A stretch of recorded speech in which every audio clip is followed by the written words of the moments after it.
Bonjour à tous, j'espère que vous allez bien. Je m'appelle Roman Christ et bienvenue sur ma chaîne YouTube.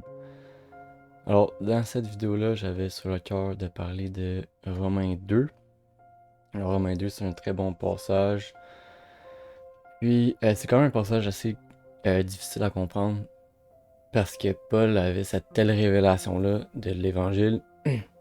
Puis, on va voir que des fois, il vient piquer les gens, il vient leur parler de la loi, il vient leur dire que c'est pas par la loi qu'on est justifié, puis si tu penses être justifié par la loi, mais t'es mieux de la mettre en pratique. Et des fois, ça vient confondre les gens. Mais c'est vraiment important de bien comprendre ce passage-là. Puis, c'est ça qu'on va regarder aujourd'hui. Puis, à part de ça, dans les prochains jours, je vais poster une vidéo sur le nouveau jeu qu'on est en train de travailler avec le studio. Peut-être avant cette vidéo-là, ça dépend quand je la publie. Mais vous allez voir ça, ça va être vraiment bien. Puis, c'est ça. Alors, Romains 2, on va commencer d'abord dans Romains 1 parce que c'est juste avant Romains 2. Puis c'est là que Paul introduit un peu le sujet. Puis rapidement comme ça, on va voir que déjà Romains 2, verset 5, par qui nous avons reçu la grâce et l'apostolat pour amener en son nom à l'obéissance de la foi tous les païens. Alors Paul parle déjà là de l'obéissance de la foi. Alors on voit que c'est une forme d'obéissance. Pourquoi? Parce que Isaïe 53 il dit qui a cru à ce qu'il a annoncé. Alors on va voir que Dieu vient nous apporter la bonne nouvelle, vient nous apporter sa justice dans la nouvelle alliance. Puis on va voir que c'est par la foi. Comme dans Genèse 15:6, Abraham eut confiance en l'Éternel et il lui imputa justice. Alors que Dieu veut qu'on fonctionne avec lui par la confiance, puis pas par la loi. Alors vous allez voir que toute relation dans le monde, toute bonne relation fonctionne par la foi, par la confiance. Les relations qui fonctionnent par les contrats, ça va souvent tourner au mal, ça va tout le temps virer avec les avocats, ça va finir en cours. Parce qu'une vraie relation, ça fonctionne par la confiance, puis c'est pas nouveau parce que avec Dieu, c'est la même chose. On voit ici que amener à son nom à l'obéissance de la foi tous les païens, parmi lesquels vous êtes aussi. Puis on voit vraiment que Paul, son ministère, c'est pour les païens. Alors, Jésus-Christ, son ministère, c'était pour les brebis perdues de la maison d'Israël. Puis après ça, il va choisir Paul. Quand son peuple est rejeté, puis vu qu'il avait plus rien à faire avec son peuple, il n'avait pas accepté la bonne nouvelle. On va même voir dans Romains 11 comme quoi ça pourrait être fait volontairement pour justement aller chercher les païens, mais ça c'est un gros sujet, je vais pas l'aborder. Vous pourrez voir Romains 11. Mais c'est ça, Paul était vraiment pour les païens, pour les personnes qui avaient jamais connu Dieu dans leur vie. Puis après ça, on va voir que je rends d'abord grâce, verset 8, à mon Dieu par Jésus-Christ au sujet de vous tous, de ce que votre foi est renommée dans le monde entier.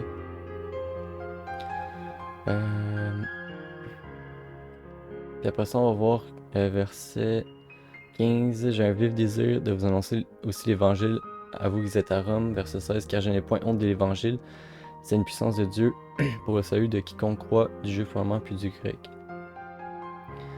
Verset 17. Parce qu'en lui est révélée la justice de Dieu par la foi et pour la foi.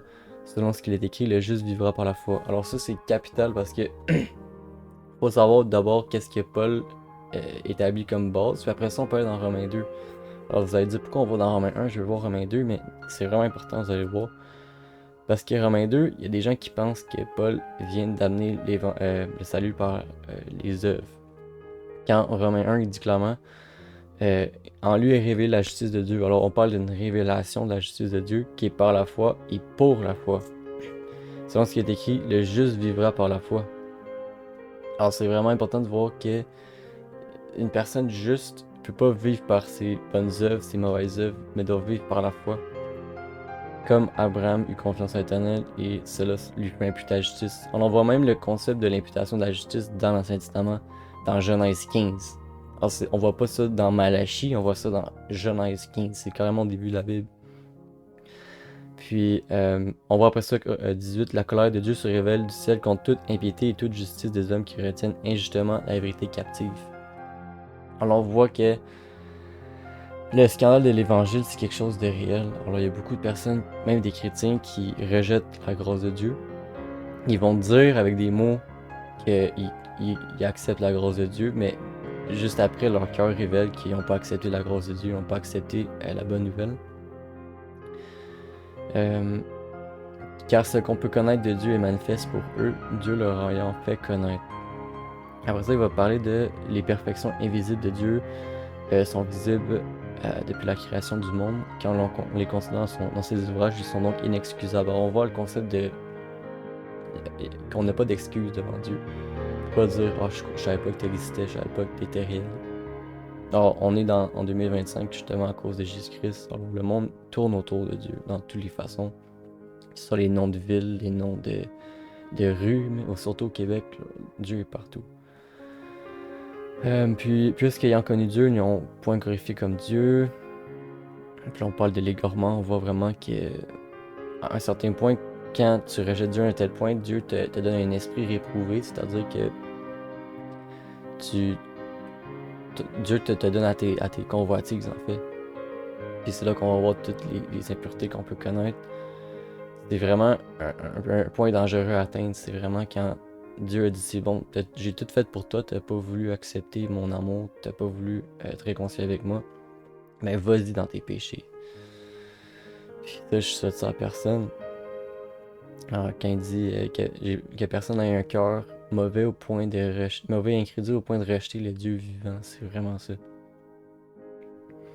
Puis après ça, il va continuer avec toutes les méchancetés qui peuvent exister. Après ça, on va embarquer vraiment dans Romains 2.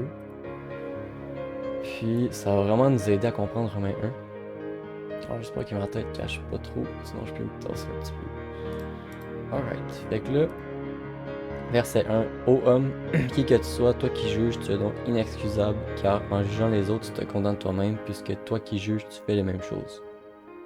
Alors aussi, on voit vraiment, le chapitre 1, c'était vraiment les personnes qui étaient carrément dans l'esprit réprouvé, on va dire. Puis, chapitre 2, on voit que c'est la justice de soi. La justice de soi, c'est vraiment, en anglais, self-righteousness, que tu penses parvenir à Dieu par ta propre justice, par ta propre façon de penser. Alors, c'est des personnes qui rejettent l'Évangile. Puis, Jésus-Christ en a même parlé, la paille dans l'œil, la poudre dans l'œil, c'est vraiment ça ici. Alors, les gens qui jugent, tu te fais donc inexcusable.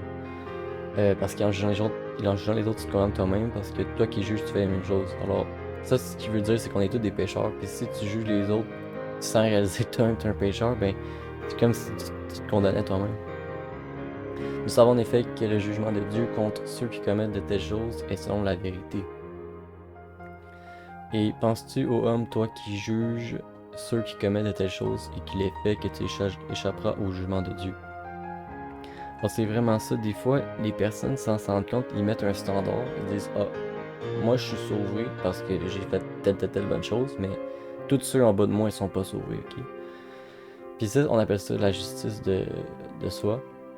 Alors quand Paul dit ne connaissant pas la justice de Dieu, cherchant à établir leur propre justice, c'est vraiment ça ici, c'est que les personnes religieuses vont établir leur propre standard du salut, de la vie éternelle.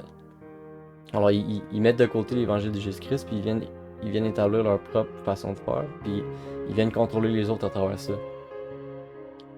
Puis ça, c'est très dangereux parce qu'il dit, si toi t'établis ton propre standard, puis ils vont voir plus tard que toi-même tu faillis à ton standard, comment tu peux dire que t'es sauvé? En voulant dire que la perfection de Dieu est pas à ce que tu penses, à ce que Dieu a établi. La loi est parfaite, puis on peut pas la suivre parfaitement dans notre corps. Puis c'est vraiment ça, comment tu penses échapper au jugement de Dieu, parce que devant la loi de Dieu, il y a point d'acceptation de personne. Alors Jacques 2 en parle aussi. Jacques, le frère de Jésus, va dire que tu peux pas utiliser la loi pour faire de l'acceptation de personne. Alors rejeter des gens pauvres parce que la loi est peut-être en désaccord avec leur action. Puis où méprises-tu les richesses de sa bonté, de sa patience et de sa longanimité, ne reconnaissant pas que la bonté de Dieu te pousse à la repentance? Alors c'est vraiment ça ici. Alors la repentance, c'est autant quand on va parler de la repentance envers la bonne nouvelle, c'est vraiment de réaliser que tu es un pécheur, puis tu as besoin de te repentir dans le sens que tu as besoin de la métanoïa, tu as besoin de changer ta façon de penser, puis de réaliser que c'est pas par la loi, c'est en acceptant la volonté du Père. Quand Jésus-Christ va parler de la volonté du Père, il va dire la volonté du Père que quiconque voit et croit au Fils est la vie éternelle. C'est peut-être pas exactement ça, mais en gros, croire à Jésus-Christ, c'est de croire en ce qu'il vient nous annoncer. Ça revient à Isaïe 53, qui a cru à ce qui nous a été annoncé. Il était blessé pour... en gros, Isaïe 53 nous parle que Dieu nous impute sa justice à travers son serviteur Jésus-Christ. Alors, c'est vraiment ça ici. On parle de la repentance, c'est autant la repentance de, de plus vouloir pécher, mais c'est d'autant plus accepter la justice de Dieu. Mais par ton endurcissement et par ton cœur impénitent, tu t'amasses un trésor de colère pour le jour de la colère et de la manifestation du juste jugement de Dieu, qui rendra à chacun selon ses œuvres, réservant la vie éternelle à ceux qui, par la persévérance à bien faire, cherchent l'honneur, la gloire et l'immortalité, mais l'irritation et la colère à ceux qui, par un esprit de dispute, sont rebelles à la vérité et obéissent à l'injustice. Tribulation et angoisse sur toute âme d'homme qui fait le mal, sur le juif premièrement, puis sur le grec. Alors on voit ici vraiment la justice de Dieu qui vient contre toutes les injustices, toutes les personnes qui n'ont pas l'amour de Dieu dans leur cœur. Alors quand Jésus-Christ dit toute la loi se résume en ceci, tu aimeras ton prochain comme toi-même. Mais c'est vraiment ça, la loi ça s'accomplit vraiment dans l'amour. Puis c'est pas dans la justice de soi que la loi s'accomplit, c'est dans l'amour. Après ça, gloire, honneur et paix pour quiconque fait le bien, pour le juif vraiment, puis pour le grec. Alors on voit vraiment le but ultime de toute la Bible, c'est vraiment de vivre dans la sainteté, c'est-à-dire de vivre dans l'amour et dans la pureté en fait, de cœur. Car devant Dieu, il n'y a point d'acceptation de personne.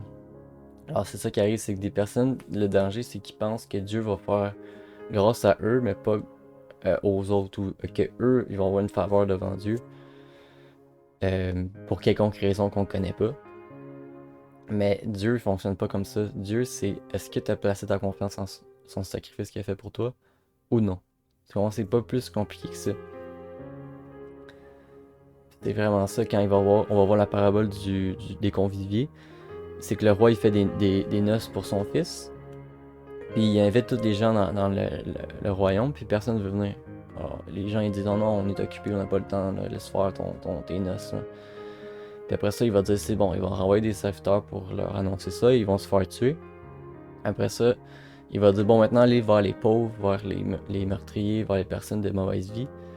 Puis eux, ils vont l'accepter. Puis comme de fait, ces personnes-là, c'est-à-dire les païens, ils vont accepter la bonne nouvelle.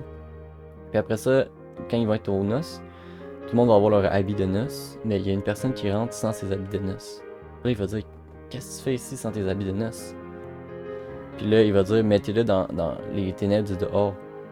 Alors on voit vraiment que devant Dieu, tu peux pas t'approcher avec ta propre justice. Alors, tu peux pas venir devant Dieu avec ton identité, avec ce que tu as fait, parce qu'il n'y a pas une acceptation de personne devant Dieu, puis Dieu veut que tu acceptes la justice de son Fils unique qui t'est imputé par la foi, par la confiance. Tous ceux qui ont péché sans la loi périront aussi sans loi, et tous ceux qui ont péché avec la loi sont jugés par la loi. Alors, c'est vraiment ça ici, c'est que la loi, ça te pousse, c'est comme un pédagogue, en fait, la loi, t'es supposé te pousser à Jésus-Christ, te pousser à te rendre compte que t'es un pécheur, t'as besoin d'être sauvé. Mais si tu vis par la loi, ben t'as pas compris cette affaire-là. Fait que tu vas être jugé par la loi. Alors, c'est vraiment ça. Puis, si tu connais pas la loi puis tu pêches, ben t'es pas accusé de la même façon. Ce ne sont pas en effet ceux qui écoutent la loi qui sont justes devant Dieu, mais ceux qui la mettent en pratique qui seront justifiés.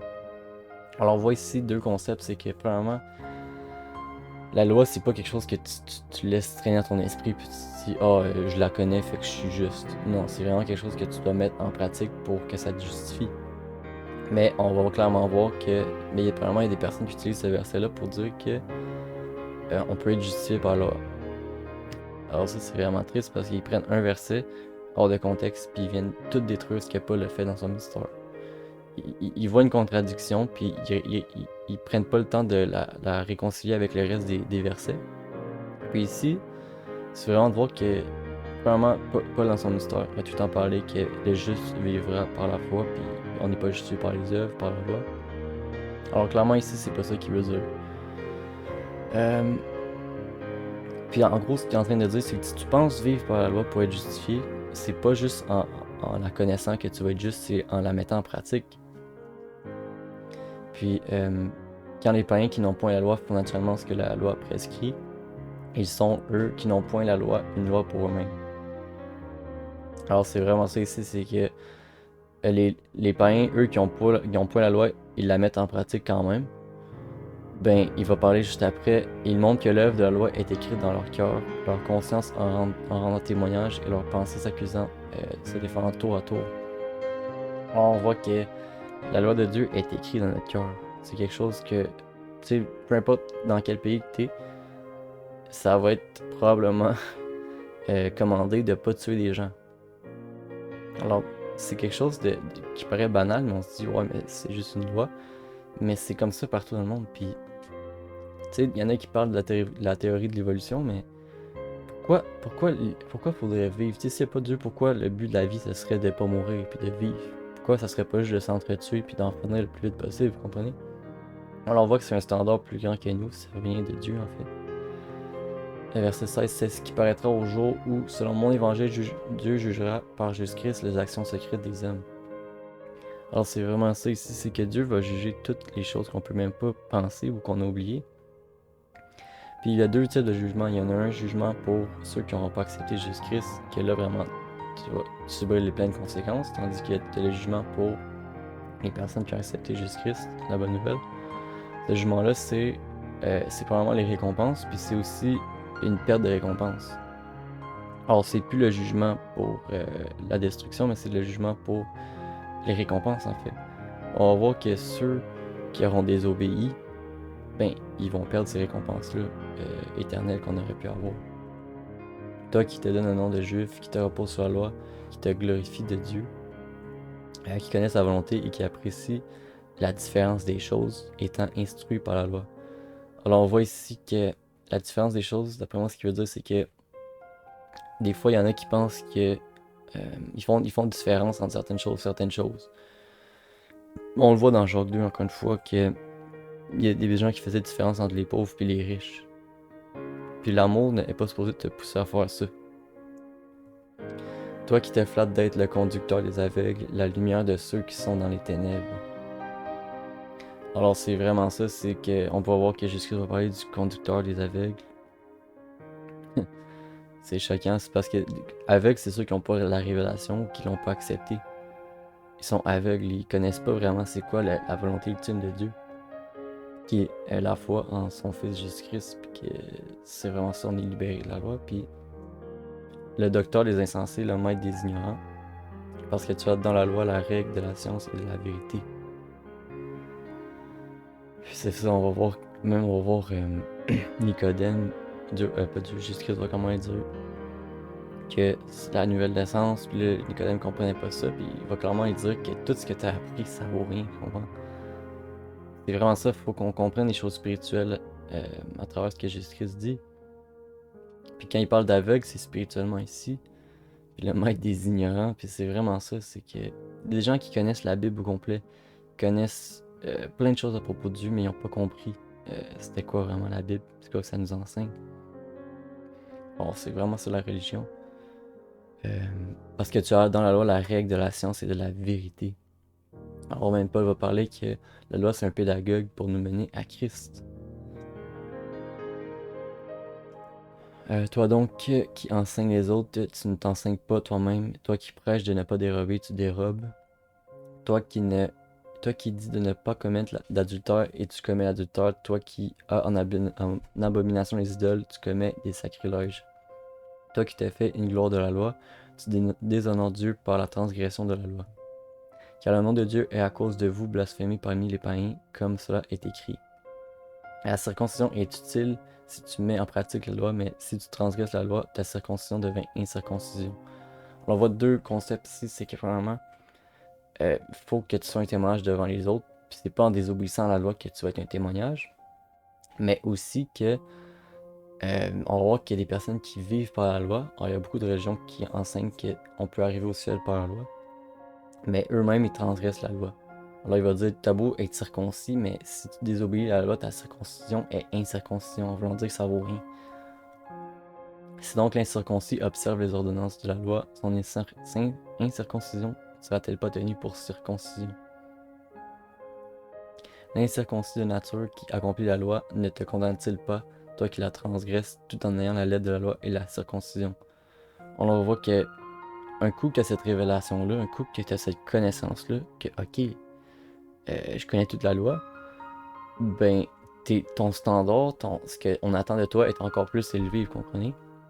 Alors quand tu dis aux autres que tu crois en Dieu, puis tu désobéis devant Dieu, devant eux, et ils vont dire, t'es un hypocrite en gros. Puis c'est vraiment ça ici, c'est que ceux qui ont pas la loi, ils font mieux que toi qui connais toute la loi.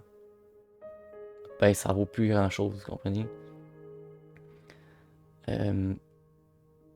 C'est l'incirconcis nature qui accomplit la loi, ne te condamnera-t-il pas, toi qui la transgresses, tout en ayant la lettre de la loi et la circoncision? Le juif, ce n'est pas celui qui en a les dehors, et la circoncision, ce n'est pas celle qui est visible dans la chair. Mais le juif, c'est celui qui l'est intérieurement. La circoncision, c'est celle du cœur, selon l'esprit et non selon la lettre. La louange de ce juif ne vient pas des hommes, mais de Dieu. On voit que la circoncision parfaite, c'est pas dans la chair, et c'est vraiment dans le cœur. Puis c'est vraiment ça, c'est que on voit cette séparation-là entre la chair et l'âme dans la Bible, le cœur et la chair, le spirituel, le physique. Et c'est vraiment ça, le physique, c'est pas la volonté de Dieu parfaite, c'est vraiment notre âme. Alors on peut essayer de plaire à Dieu dans notre chair, mais Dieu veut qu'on lui plaise dans notre cœur. C'est vraiment ça, c'est que c'est fou le plan de Dieu. Même Paul en parle comme quoi Dieu a renfermé tout dans la désobéissance. Dieu nous a renfermés dans un corps désobéissant parce qu'il voulait pas qu'on vienne à lui par notre perfection, par notre orgueil, par notre fierté. Il voulait qu'on vienne à lui par notre foi, par notre confiance. Puis si on serait parfait, comment on pourrait faire confiance à Dieu? Ben, c'est en étant imparfait, c'est en étant désobéissant qu'on voit pleinement l'amour de Dieu, qu'on voit vraiment la révélation de son amour pour nous, son pardon, sa miséricorde. Puis, je pense que ça fait le tour de Romains 2. Il y avait vraiment... Ah oui, il reste 2 versets, désolé.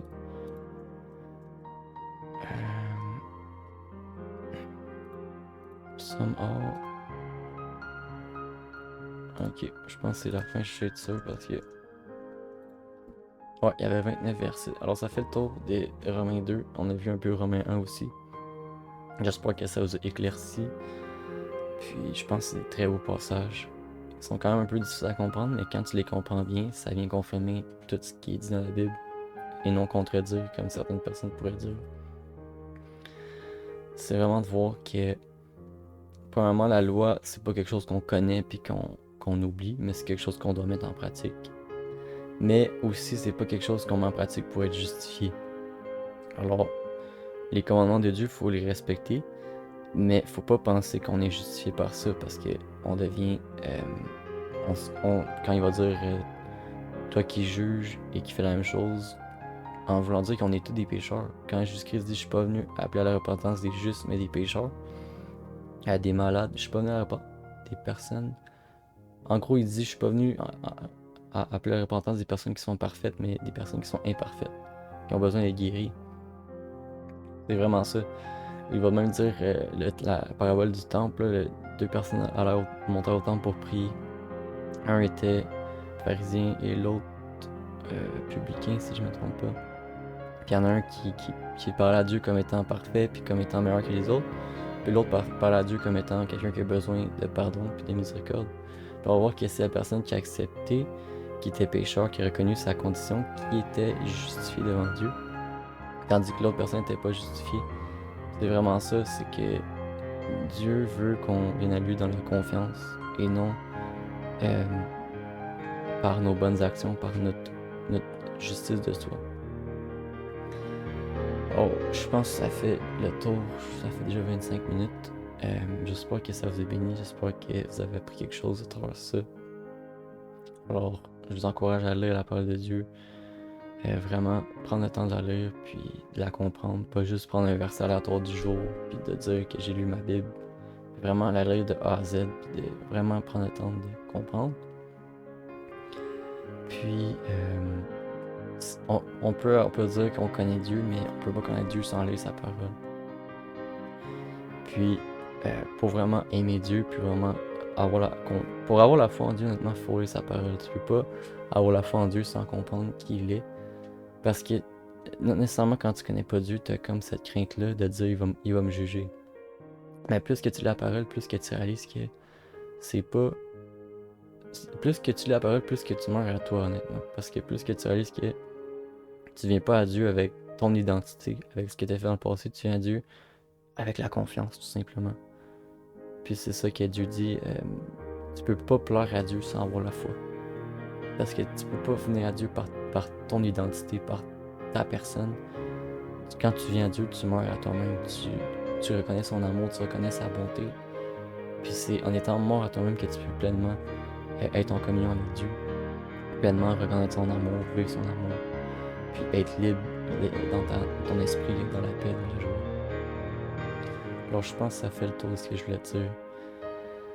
Puis bon Saint Jean à toi, continue ta marche avec le Seigneur, puis si t'es pas en marche avec le Seigneur, je te conseille de le faire. Alors sois béni et Amen.